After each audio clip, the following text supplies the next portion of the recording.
So welcome everybody to this webinar about trying to take advantage of the federal energy tax credits while they are still available, as well as other financial incentives.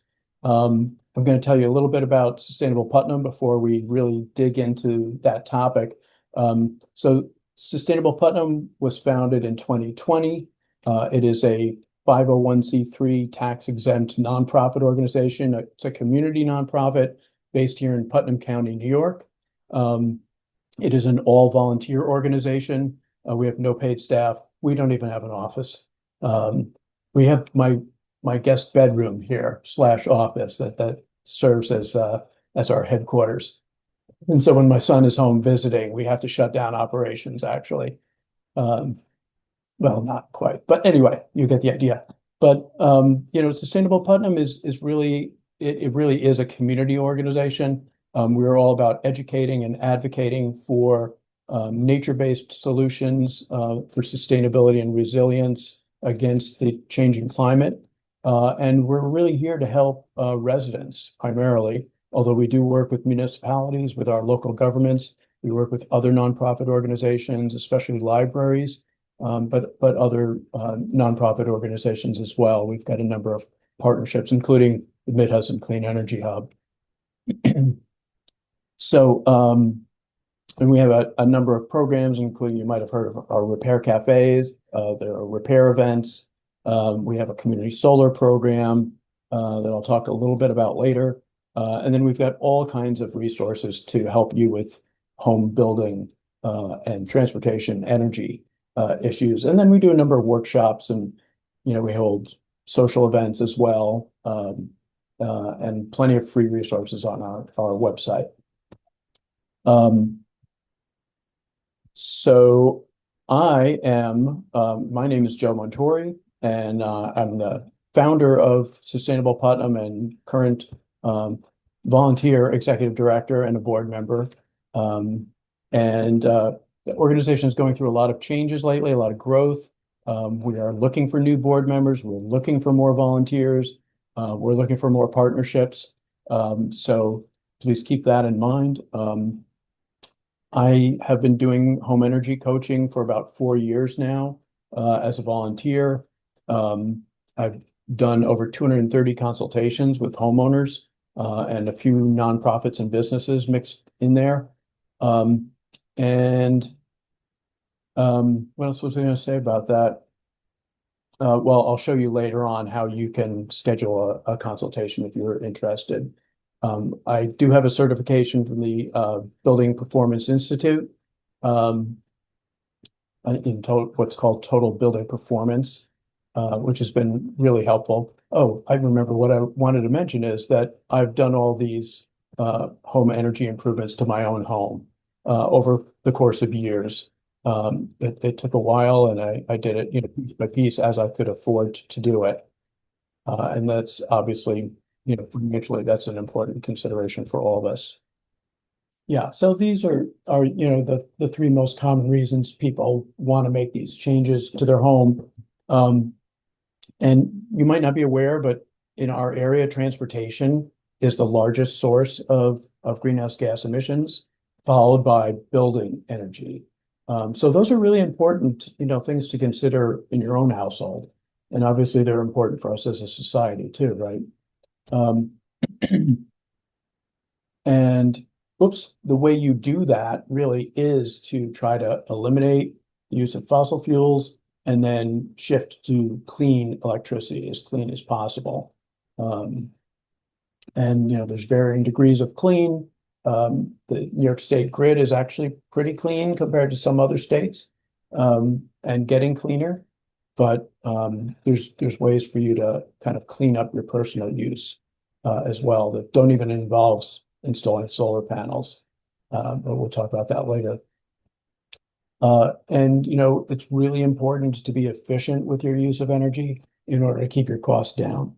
The more efficient you are, obviously the less you're going to spend, right? The cheapest energy is the energy you don't use. So it's really important to try to eliminate waste wherever possible. That's really step number one.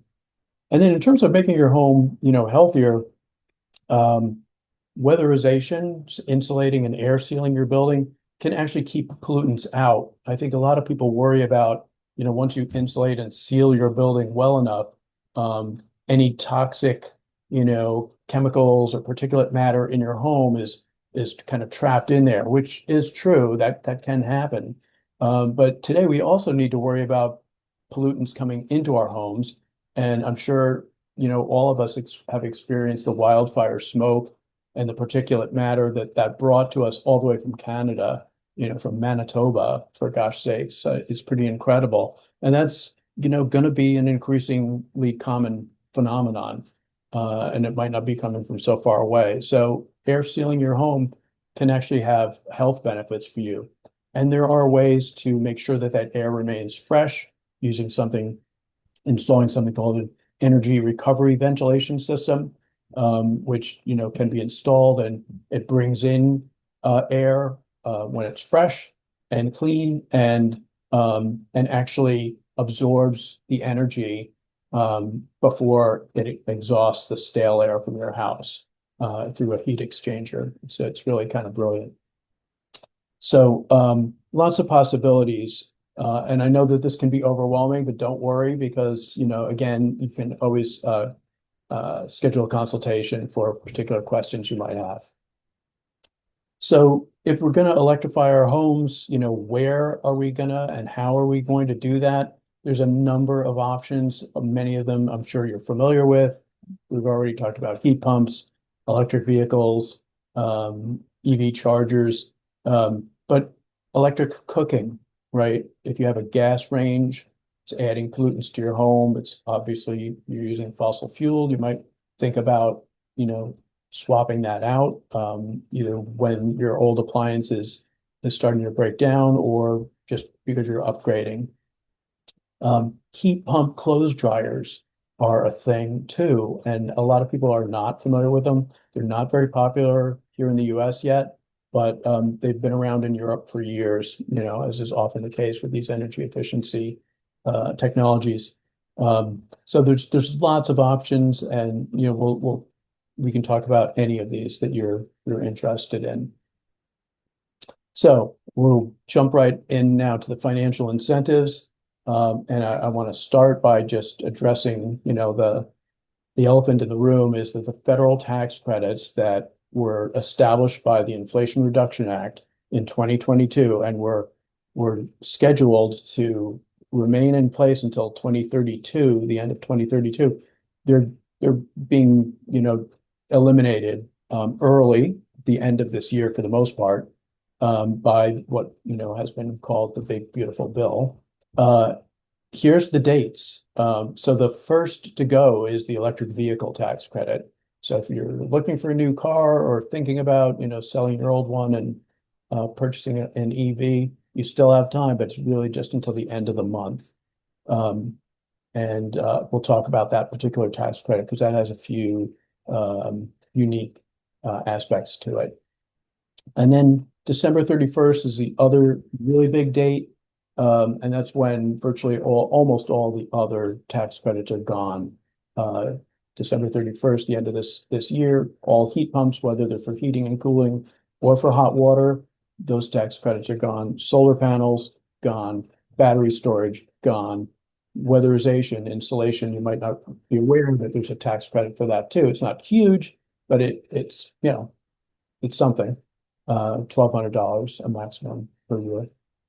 And then EV chargers, interestingly, the federal government actually decided to give us a little extra time to install an EV charger after we buy the EV. So that's kind of nice. Little grace period there. And there's, tax credit available for that. So that's the bad news. We've gotten that out of the way. And we can talk more about any of these.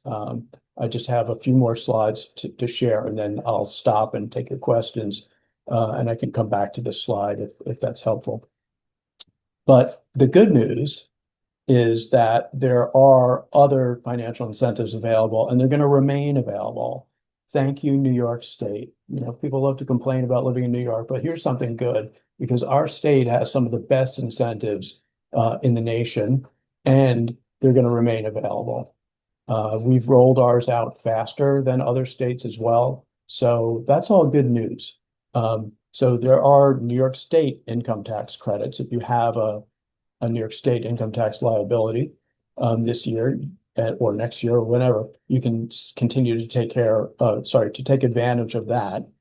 There are New York State utility rebates. Virtually every utility in our state offers rebates. They vary from utility to utility, but they're available as well. And they're really funded by New York State. Utilities are not giving away money. They collect money as part of the taxes in our utility bills, and that money is funding many of these rebates. And then there's various assistance programs and rebates available from our state energy agency, which is called NYSERDA. That's the acronym. It's the New York State Energy Research and Development Authority. It's kind of a mouthful. So NYSERDA is a great acronym there. But I want to stress, and this is, at the bottom of the screen, it says this, and I do want to stress this. Even if you had none of these financial incentives available, obviously it would be more difficult to do, right, for most of us. But even without them, these are good investments. You will make your money back and you will save as a result of any of these upgrades.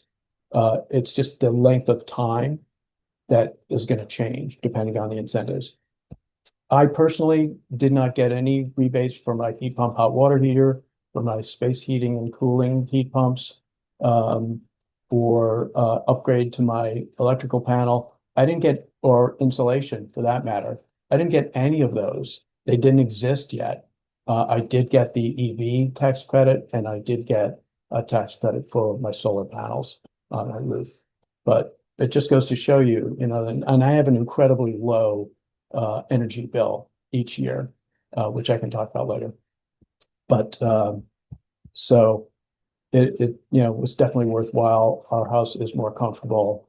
I highly recommend any of these upgrades. They're not right for everybody, but they definitely can work for you. So I'm just going to mention a couple of other resources, and I'll provide links to these. This is a page from our website, 7 Steps to Clean Energy. It's kind of literally a step-by-step program. Each step is ordered by how quick and easy and inexpensive it is to do, down to the more expensive and more difficult projects, more time-consuming projects. So as you can see, at the top is selecting a clean renewable energy source. You can do that online. And at the bottom is installing solar panels on your roof. It's the most expensive, just about the most expensive upgrade you can make, and it does take time. But if you act now, you probably can. You have to talk to a contractor. Some contractors are already saying, no, I can't do it by the end of the year, but some are still taking new jobs. This order of operations, so to speak, however, has been turned on its head now by the end of the federal tax credit. So now, it's not such a bad idea to install solar panels now and get back that tax credit. It's the largest tax credit you can get. And then go back and insulate your home and do those other upgrades later. Because those tax credits are smaller and there are other rebates and incentives for those changes. So I'm just going to open this page for a second. And are we seeing this web page now?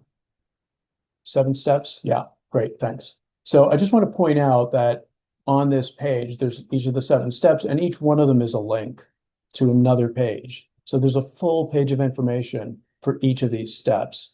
Which I'm not going to go into now, but I'm just going to show you one. Perhaps I'll do assess and weatherize your home. So there's basic, explanation here of why you're doing this and why it's beneficial to do it. And then there's some information here about how to go about scheduling an energy assessor to come to your home. There's a link to NYSERDA's list, although that list is really long. And it's like finding a needle in a haystack to find your assessor.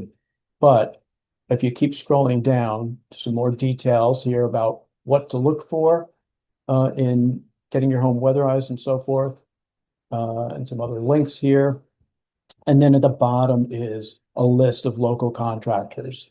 Now, Sustainable Putnam has not vetted these, and we can't, guarantee that you're going to get good results from them. However, these are all contractors that local Putnam residents that we've worked with have used and been happy with. So, and I can, based on your particular home, if we do an energy consultation together at some point, I can give you specific advice about which, contractor might be best for you. Having said that, it's always good to get, at least two, if not three estimates, when you're doing any kind of large project on your home, right? I think that's just kind of common sense, consumer wisdom. And I can, help you compare any proposals you get, should that be helpful to you. Okay. And by the way, there's contractors listed on the solar page, and there's contractors listed on the heat pump page as well. There's some overlap there amongst those contractors, but a lot of people have found that to be helpful. All right. There's one other resource on our website I want to point out, and that's the Clean Energy Toolkit. Again, this is a page with several different links on it. I'm not going to go to the page, but I'm just going to point out that this is where you would come to schedule a consultation. You click this link, and it would bring you to a little calendar, and you can find the dates on which I'm available on my calendar, and then you click that and you select a time when I'm available, and then you actually schedule the meeting right there online. It goes to my calendar. You get an email, I get an email. We both can put it on our own calendars, and then you choose whether you want to meet by Zoom or by telephone. It's about 45 minutes. You'll also get a form by email, a link to a form that you'll fill out in advance that gives me the basic information I need to know about your home before we have that conversation. And I've found over the years that it makes our conversation so much more productive if I have that background info about like what kind of heating system you have now, where do you get your electricity from, what fuels your heating system, do you have air conditioning, window, central, etc. So then we can immediately talk about whatever project you have in mind. And I'll drop these links in the chat momentarily. And actually, I think that's it. I think we're done.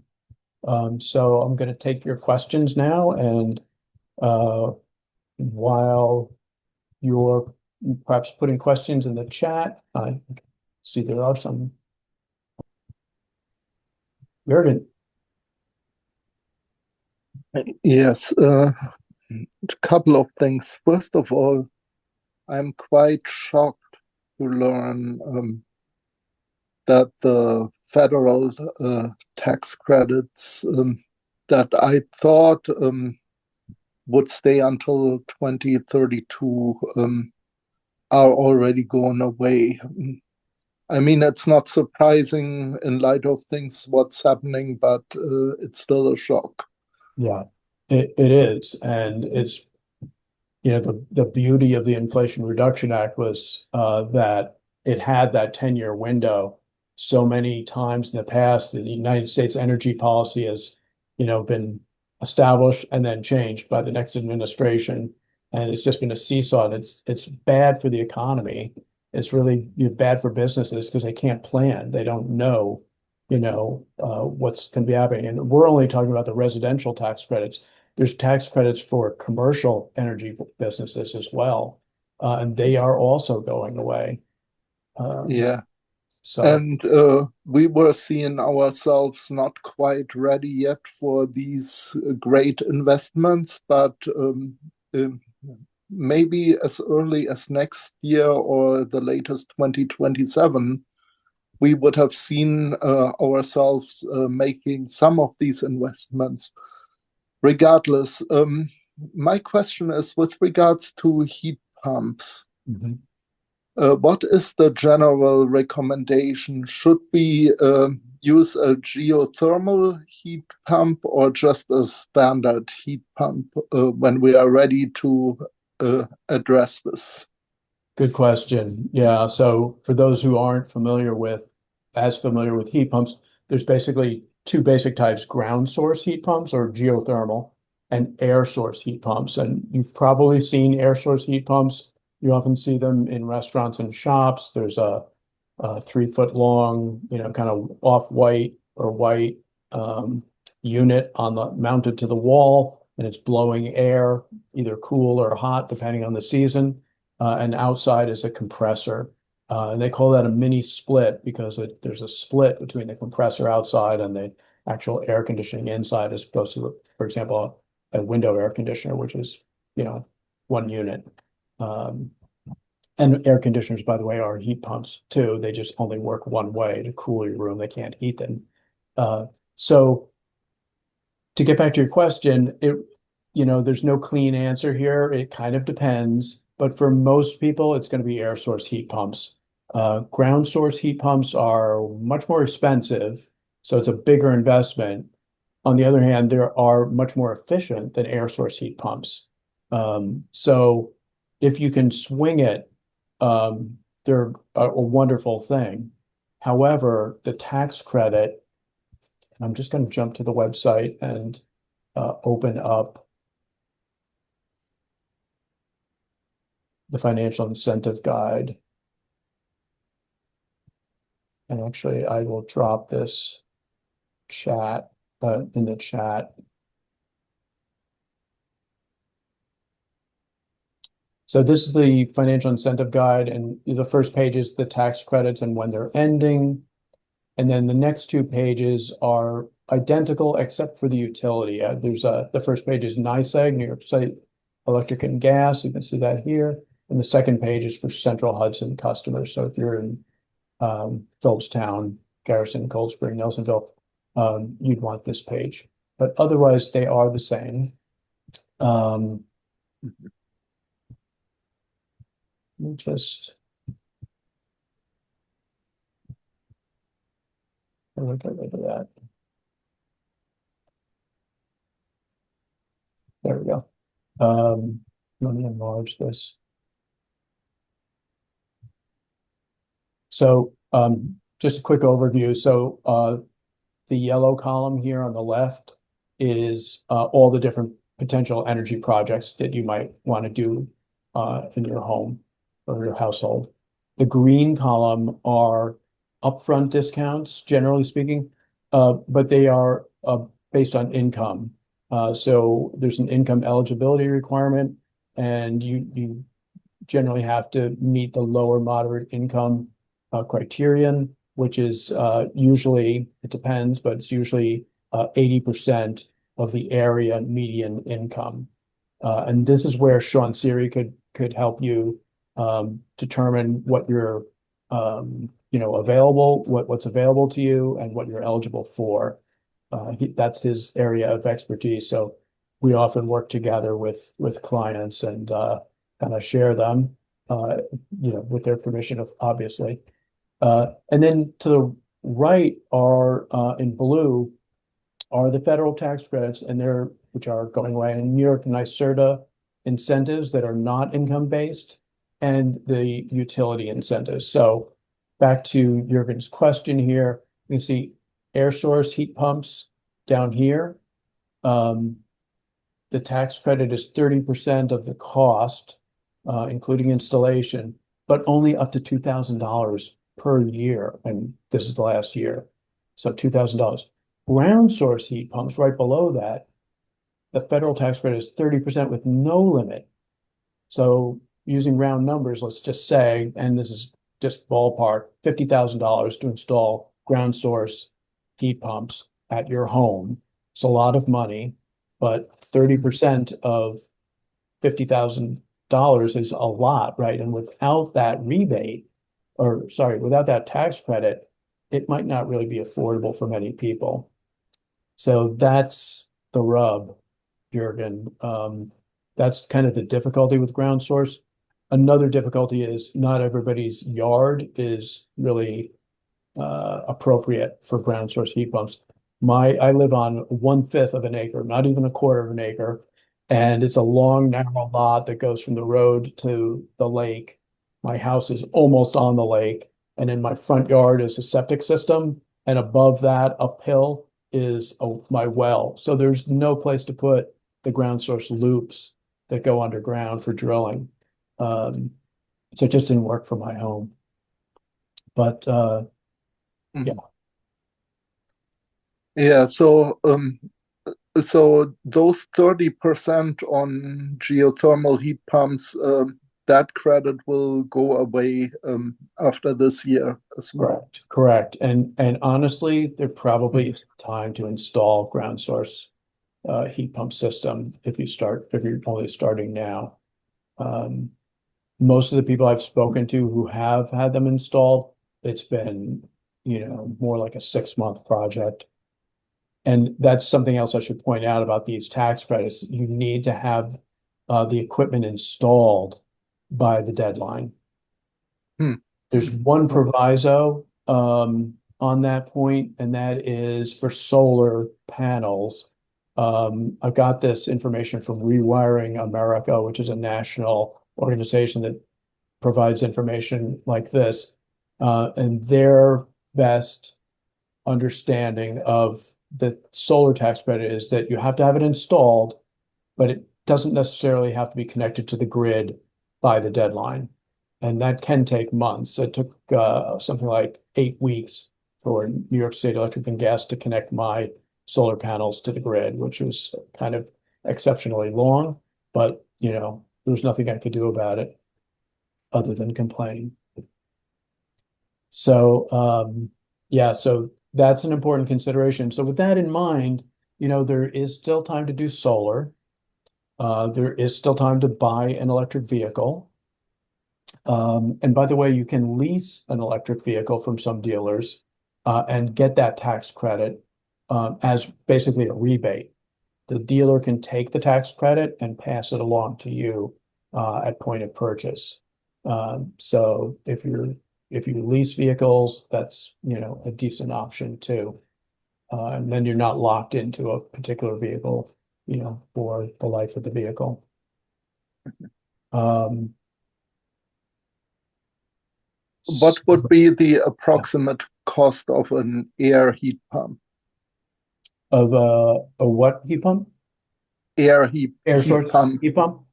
Yeah, just a Yeah, again, traditional. that really varies a lot. My home, I have 3 bedrooms and upstairs, and each one of them has its own mini split unit. So Mhm, just, an example I can give you. Um, and then downstairs, we have 2 mini splits on the walls for the living room and the kitchen dining room. Those are 2 separate kind of room areas. And in 2019, I paid $23,000 for the whole house. I had no mhm, air conditioning at the time. I had electric baseboard heat, which was incredibly expensive to operate. And for our family, that was a good investment, and I didn't get any rebates or tax credits. Um, mhm. Now, if you installed heat pumps now, let's just say you had to spend $20,000, you wouldn't get the tax credit, which would be $2,000, but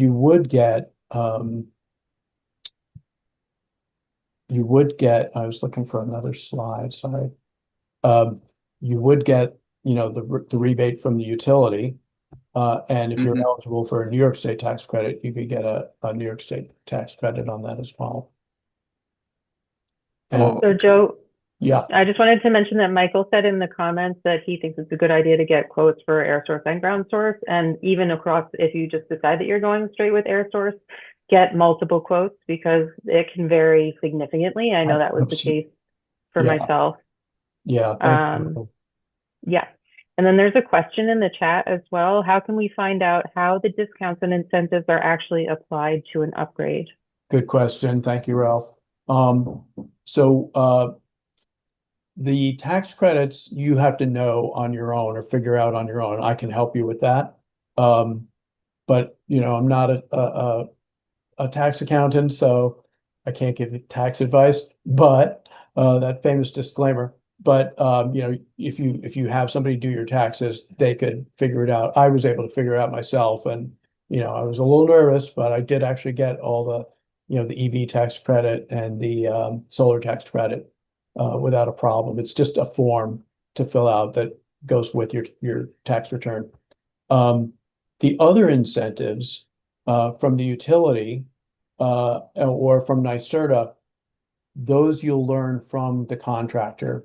So you'll need to work with a NYSERDA certified contractor, and the ones listed on our website are certified by NYSERDA. That's not a guarantee that they're the best contractors, but they'll do all the paperwork and they'll take those rebates off the top. So that's how that works. So that's kind of nice.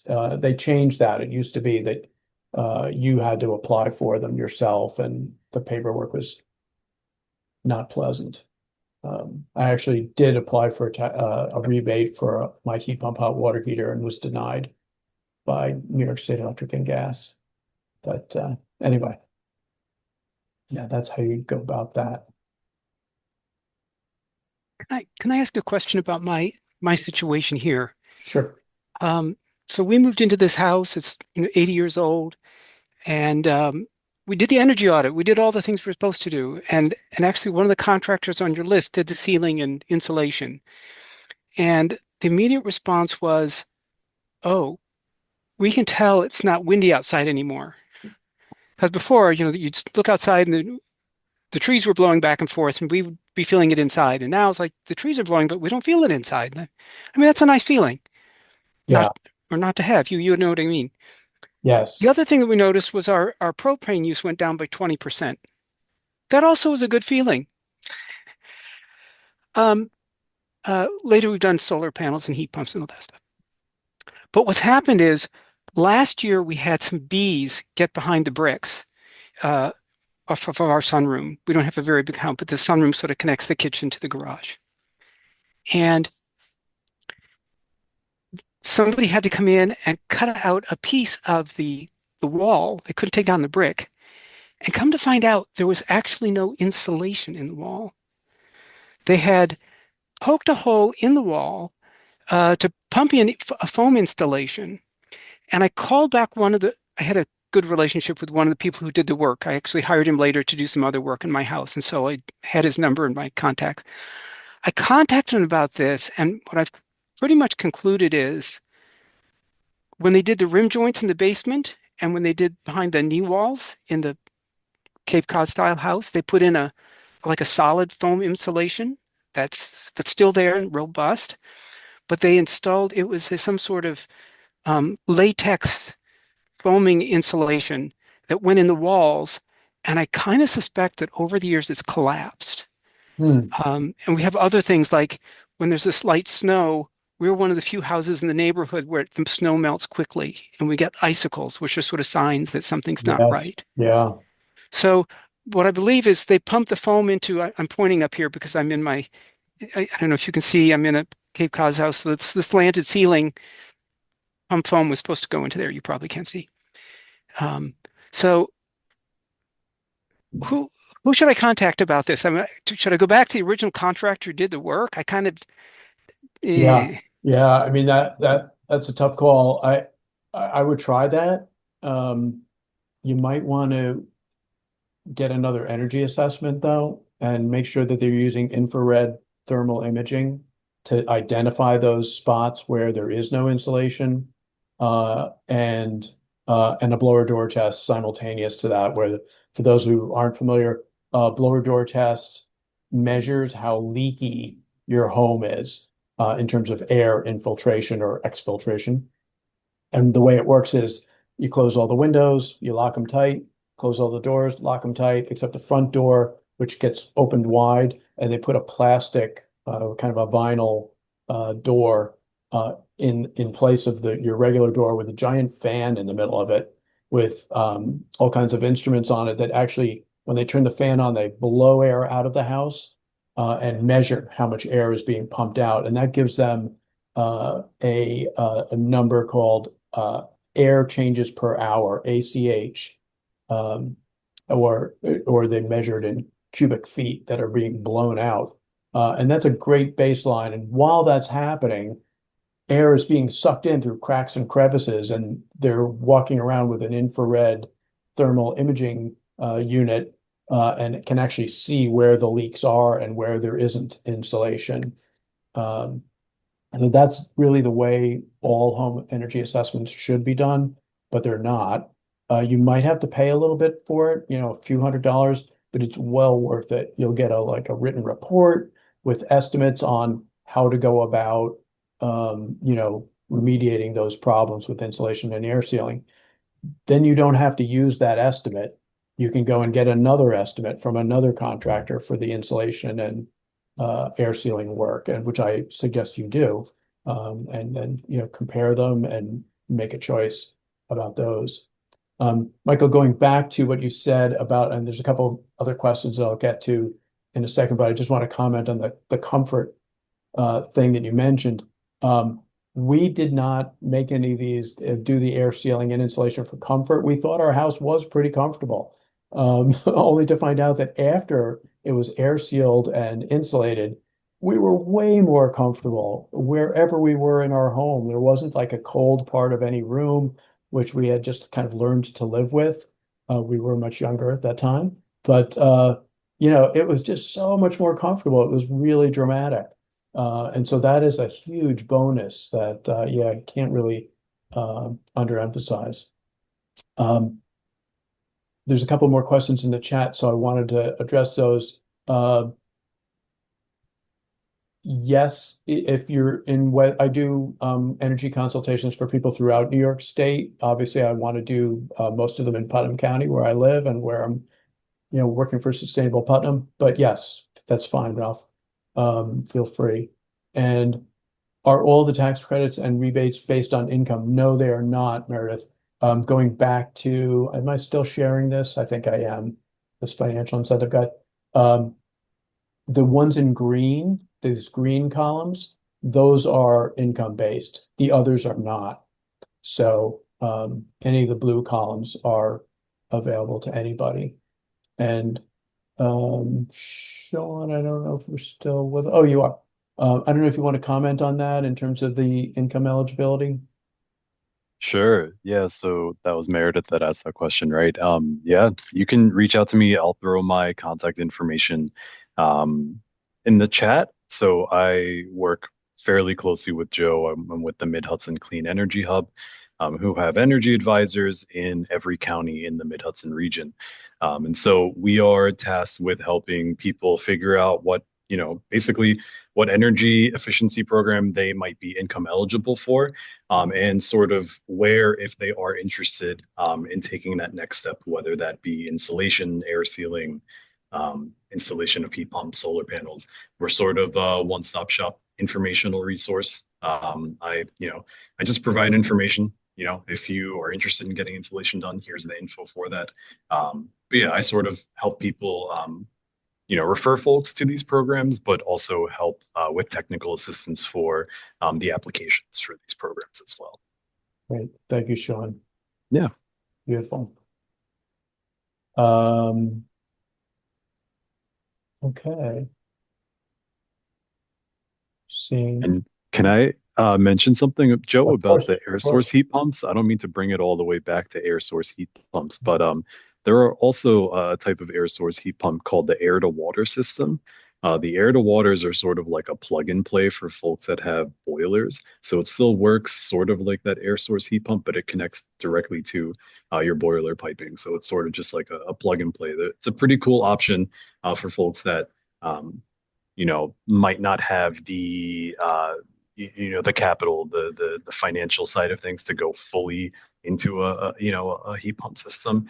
It sort of gets you the benefits of installing a heat pump without the sort of full cost, bearing the brunt of the full cost. Not to mention the kind of invasive nature of having these mini splits put up on your wall, and they're not the prettiest things to look at.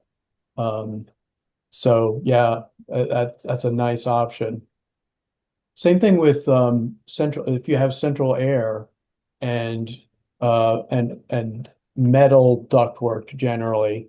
The thin tubes, if you had central air installed with those, kind of rubbery tubes, those wouldn't work. But if you have ductwork and you have central air already, or whether or not you have central air, you might be able to have installed one central unit outside as an air source heat pump. So it's air to air, using the air outside to create the heat or the cool and bring it inside, and then blown through the ductwork that's already existing. I worked with somebody, a neighbor of mine actually, who has central air, and she now has, doesn't need to use her oil burner. She's just using the heat pump for heating and for cooling as well. And the cooling is more efficient with heat pumps than with traditional air conditioners. I'm not really sure why, but that's pretty incredible. And obviously I didn't really mention this, but the fuel cost for electricity and in heat pumps for heating is less than that for fuel oil and way less than that for baseboard electric heating. So if you're using that, air source heat pumps are a great option to bring your costs down. That was my case. My home was electric baseboard heat, and I noticed an immediate drop in our electric bill over the winter. In the summer, of course, now I had air conditioning, but I'm grateful for that. When it's not hot outside, we just turn it off and open the windows. But it's been a great benefit for us financially.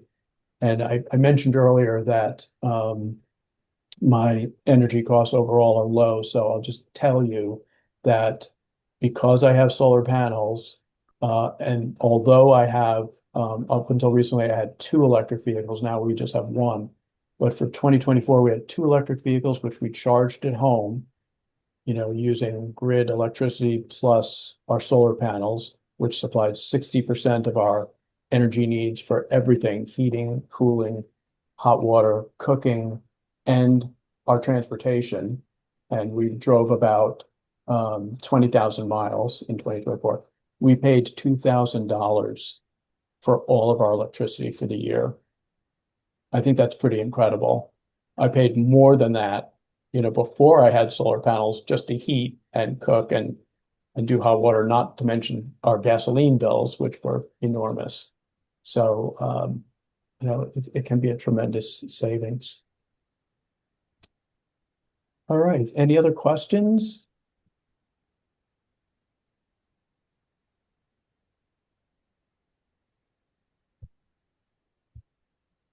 So Dan had a question in the chat. What if you have oil furnace and hot water pipe system for heat? Yeah, and that is the most common arrangement in our area. So that in that case, the system Sean mentioned, the air to water heat pump, it's taking the heat and putting it into water, just like your oil burner does, oil boiler, I should say, does. So that would be the option, to look at, Dan. Actually, one more question. Sure. I don't know whether you have any information on that, but given that these are going to be big investments with and without tax credits, do you have any information on financing resources? Are there any financial Outside of, like institutions that, banks and credit unions and that kind of thing? yeah, As a matter of fact, had I not had to kind of scramble to create this presentation and this event, I had thought about actually asking somebody from the Hudson Valley Credit Union to join me, because I've met with her to ask those questions. So there's a number of options, some of which I'm sure most people here are familiar with, home equity loans, home equity line of credit, and so forth. So those are all options. There's also an energy credit union, which actually tries to give very favorable rates to people doing energy projects like this, including buying an electric vehicle. I didn't find their rates to be lower than the Hudson Valley Hudson Valley Credit Union, however. So that might have changed. That was a few years ago, but that's an option. I really like the Hudson Valley Credit Union. I think they're very reputable, very professional. They've got branches, all over now, even up to as far north, I think, as Saratoga Springs. Okay. Yeah, and there's also sorry to jump in, Joe. Oh, no. Feel free. Not to be just a mouthpiece for NYSERDA, because I do a lot more work outside of just referring people to NYSERDA programs. No. But there's also You- some NYSERDA financing available. They do have a couple different loan options. One of them is well, they're both, smart energy, clean energy loans. But they do like an on-bill recovery loan, and then some other options as well. So I will drop those into the email, or excuse me, into the chat in just a minute. But NYSERDA does offer some very competitive financing options as well. What they're looking for is for you to go through a NYSERDA certified energy audit Mhm. before being able to access that financing, but that is available too. Okay. Thanks, Sean. Okay. Yeah, I was remiss in not mentioning NYSERDA. You're welcome, and thank you all for coming tonight, for being present here. And I will send an email to everybody who's registered, whether you're here or not, to the slides. Once I get the video uploaded, I'll send a link to the video if you care to watch it again. And all the links that we shared in the chat. All right. Thank you all very much for coming. Thank you so much, Joe. This has really been helpful. Good. I'm glad you enjoyed it, Susan. Glad you found it useful. Thank you.